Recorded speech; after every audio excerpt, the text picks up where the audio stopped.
You are not already enlightened, and that's good news. What is the mind? The mind isn't is anything. Ajahn Chah. The mind is neither good nor evil, but it's what knows good and knows evil. It's what does good and does evil. And it's what lets go of good and lets go of evil. Ajahn Lee. A Brahman once asked the Buddha, will all the world reach release, awakening, or half the world, or a third? But the Buddha didn't answer. Venananda, concerned that the wanderer might misconstrue the Buddha's silence, took the man aside and gave him an analogy. Imagine a fortress with a single gate. A wise gatekeeper would walk around the fortress and not see an opening in the wall big enough for even a cat to slip through. Because he's wise, he would realize that his knowledge didn't tell him how many people would come into the fortress, but it did tell him that whoever came into the fortress would have to come in through the gate. In the same way, the Buddha didn't focus on how many people would reach awakening, but he did know that anyone who reached awakening would have to follow the path he had found, abandoning the 5 hindrances, establishing the 4 frames of reference, and developing the 7 factors for awakening. What's striking about the Buddha's knowledge is the implied if. If people want to gain awakening, they will have to follow this path. But the choice as to whether they want awakening is theirs. The Buddha's knowledge of the future didn't mean that the future was preordained, for people are free to choose. They can take up a particular course of action and stick with it or not, as they see fit. The Buddha thus based all his teaching on freedom of choice. As he said, if everything were predetermined by the past, there would be no point in teaching a path to awakening. The number of people who would reach awakening would already have been set a long time ago, and they would have no need for a path or a teacher. Those preordained to awaken would get there inevitably as a result of a long past action or an essential nature already built into the mind. Those preordained not to awaken wouldn't stand a chance. But these things are not preordained. No one is doomed never to awaken. But until you've had your first sight of the deathless at stream entry, neither is awakening assured. It's contingent on intentional actions chosen in each present moment.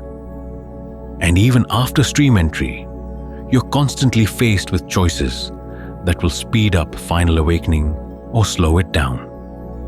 Nibbana, of course, is independent and unconditioned, but the act of awakening to Nibbana depends on a path of practice that has to be willed. It happens only if you choose to give rise to its causes.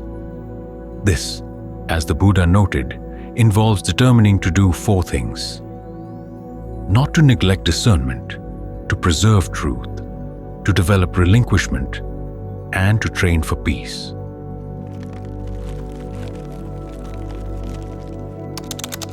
Assumptions about the mind.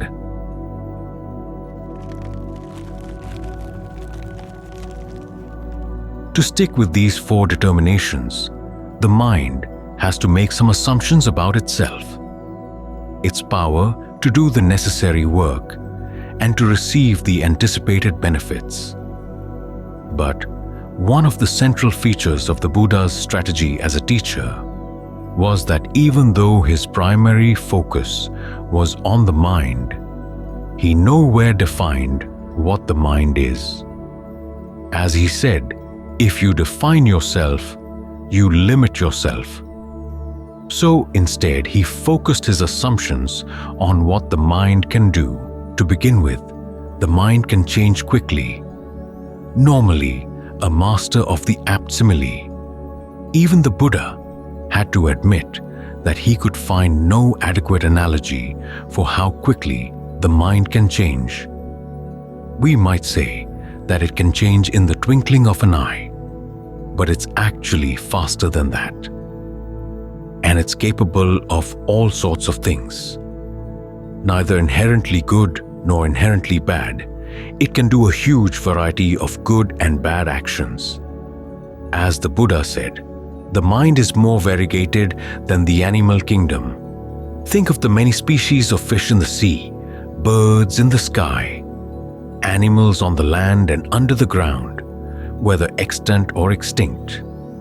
All of these species are products of minds, and the mind can take on a wider variety of forms than even that. This variety comes from the many different choices the mind makes under the influence of ignorance and defilement. But the mind doesn't always have to be defiled. Past karma is not entirely deterministic. Even though past karma shapes the range of options open to the mind in the present, it doesn't have to determine present karma. The intentions by which the mind chooses to fabricate actual experiences from among those options. Thus present, karma can choose to continue creating the conditions for more ignorance or not, because present choices are what keep ignorance alive. Although no one, not even a Buddha, can trace back to when the defilement of ignorance first began, the continued existence of ignorance depends on conditions continually provided by unskillful karma. If these conditions are removed, ignorance will disband. This is why the Buddha said that the mind is luminous, stained with defilements that come and go. Taken out of context, this statement might be construed as implying that the mind is inherently awakened. But in context, the Buddha is simply saying that the mind, once stained, is not permanently stained. When the conditions for the stains are gone, the mind becomes luminous again. But this luminosity is not an awakened nature. As the Buddha states, this luminous mind can be developed. In the scheme of the Four Noble Truths, if something is to be developed, it's not the goal. It's part of the path to the goal. After this luminosity has been developed in the advanced stages of concentration, it's abandoned once it has completed its work in helping to pierce through ignorance. The fact that the mind's own choices can pierce its own ignorance underlies the Buddha's most important assumption about the mind. It can be trained to awaken, to see the causes of ignorance, and to bring them to an end. The primary step in this training is the first determination, not to neglect discernment. This phrase may sound strange. To what extent do we consciously neglect discernment? But it points to an important truth.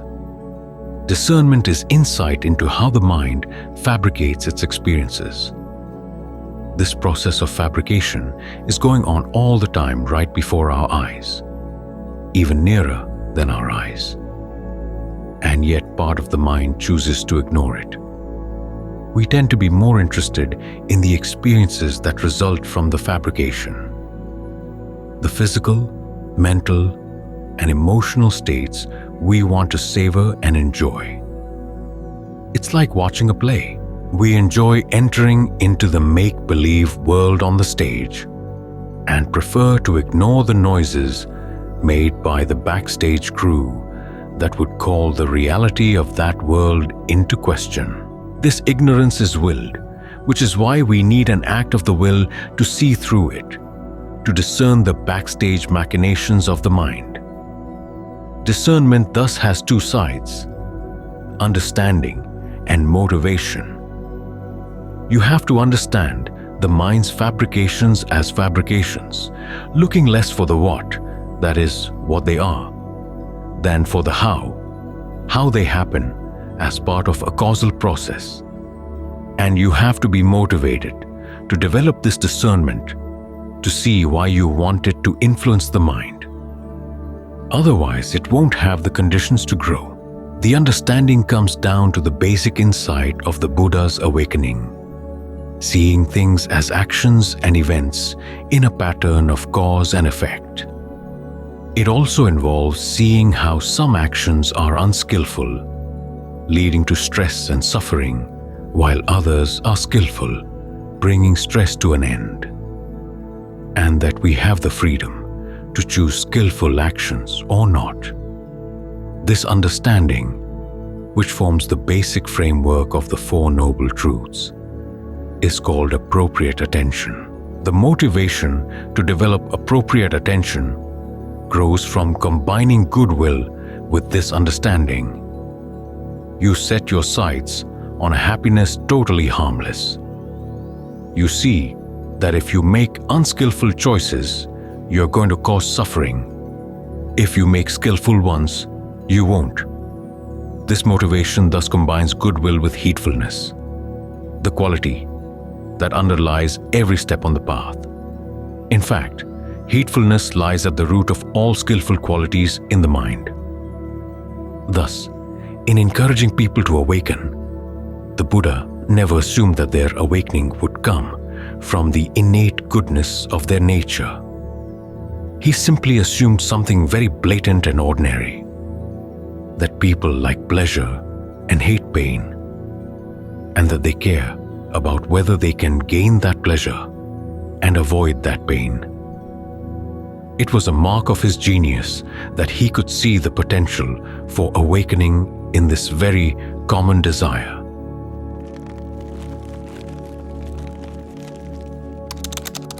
Building on discernment.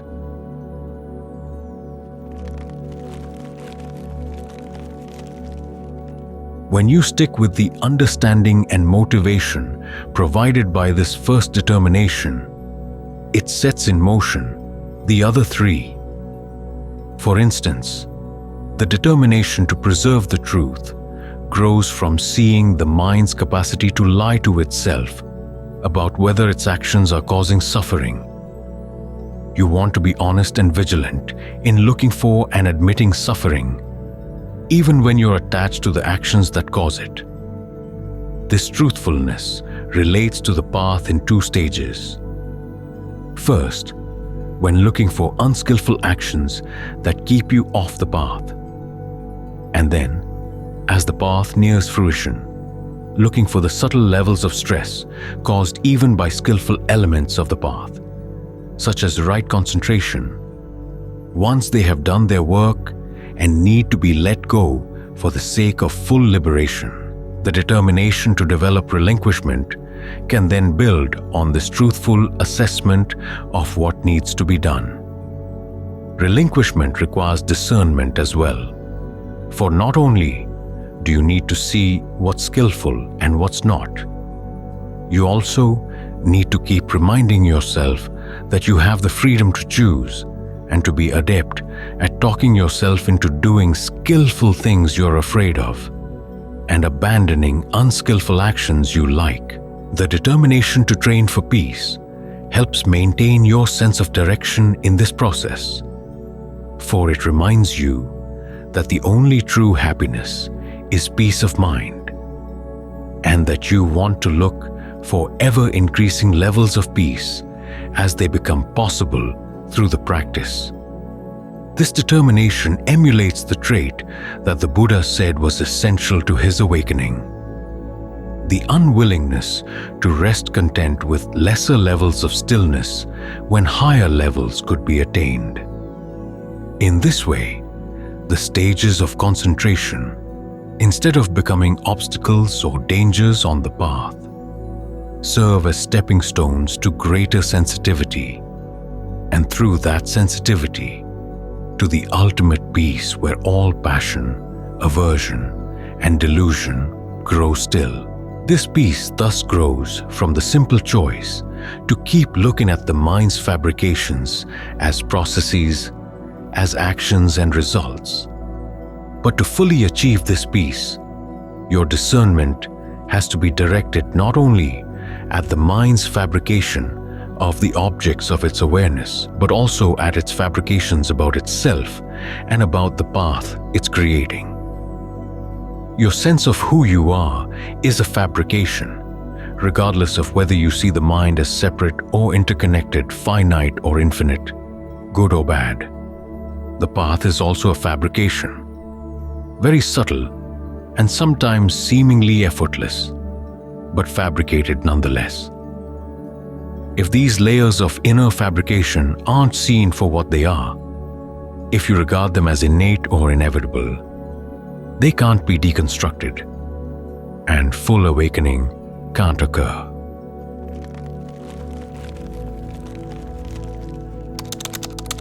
No innate nature.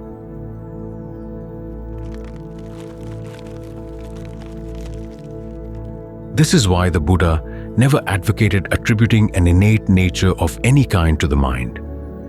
Good, bad, or Buddha. The idea of innate natures slipped into the Buddhist tradition in later centuries, when the principle of freedom was forgotten. Past bad karma was seen as so totally deterministic that there seemed no way around it unless you assumed either an innate Buddha in the mind that could overpower it, or an external Buddha who would save you from it. But when you understand the principle of freedom, that past karma doesn't totally shape the present, and that present karma can always be free to choose the skillful alternative, you realize that the idea of innate natures is unnecessary. Excess baggage on the path, and it bogs you down. If you assume that the mind is basically bad, you won't feel capable of following the path and will tend to look for outside help to do the work for you. If you assume that the mind is basically good, you'll feel capable but will easily get complacent. This stands in the way of the heedfulness needed to get you on the path and to keep you there when the path creates states of relative peace and ease that seem so trustworthy and real. If you assume a Buddha nature, you not only risk complacency, but you also entangle yourself in metaphysical thorn patches. If something with an awakened nature can suffer, what good is it? How could something innately awakened become defiled? If your original Buddha nature became deluded, what's to prevent it from becoming deluded after it's reawakened? These points become especially important as you reach the subtle levels of fabrication on the more advanced stages of the path. If you're primed to look for innate natures, you'll tend to see innate natures, especially when you reach the luminous, non-dual stages of concentration called themeless, emptiness, and undirected. You'll get stuck on whichever stage matches your assumptions about what your awakened nature is. But if you're primed to look for the process of fabrication, you'll see these stages as forms of fabrication, and this will enable you to deconstruct them, to pacify them, until you encounter the peace that's not fabricated at all.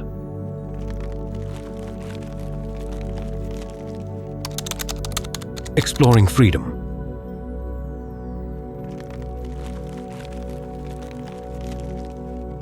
So instead of making assumptions about innate natures or inevitable outcomes, the Buddha advised exploring the possibility of freedom as it's immediately present each time you make a choice.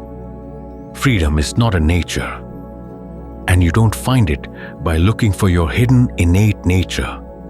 You find freedom by looking at where it's constantly showing itself, in the fact that your present intentions are not totally conditioned by the past. You catch your first glimmer of it as a range of possibilities from which you can choose, and as your ability to act more skillfully, causing more pleasure and less pain than you ordinarily might.